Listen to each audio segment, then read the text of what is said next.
নমস্কার বন্ধুরা, গল্প পাঠের আসরে আমার আজকের গল্প ঝিমলি নন্দীর কলা বউ। এমন সপ্তমীতেই চিঠিটা দিয়েছিল। চিঠি চাপাটিরই যুগ কিনা সেটা জানি। বঙ্গলিপি খাতা, সুলেখা কালি, লোডশেডিং। মোবাইল আসেনি। ল্যান্ডফোন ভেতর দালনে থাকতো, গোষ্ঠী শুদ্ধ ৮ থেকে ৮০ সেখান দিয়ে যাতায়াত। একবার বড়দা ফিসফিস করছে দেখে কাকা ঘেটি ধরে তারপর কলা বউ চান করাতে যাচ্ছে, সঙ্গে যাচ্ছি। অতসী খামটা দিল। আমাকে সরাসরি দেওয়ার সাহস হয়নি।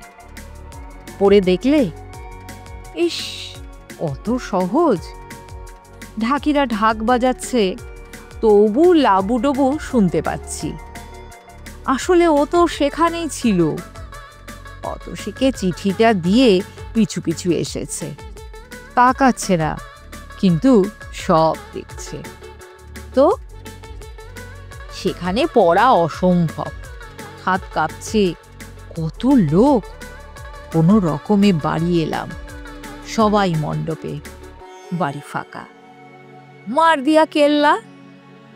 দরজাটা বন্ধ করতেই মেজো খুড়ি হাঁপাতে হাঁপাতে এসেছে।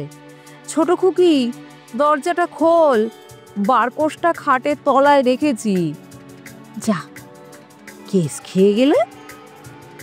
সুনন্দা মুচকি হাসলেন। বললাম, একটু দাঁড়াও, জামা ছাড়ছি। জামা? তখনও ফ্রক, সেটাই শেষ বছর। ঢপটা গ্রেট।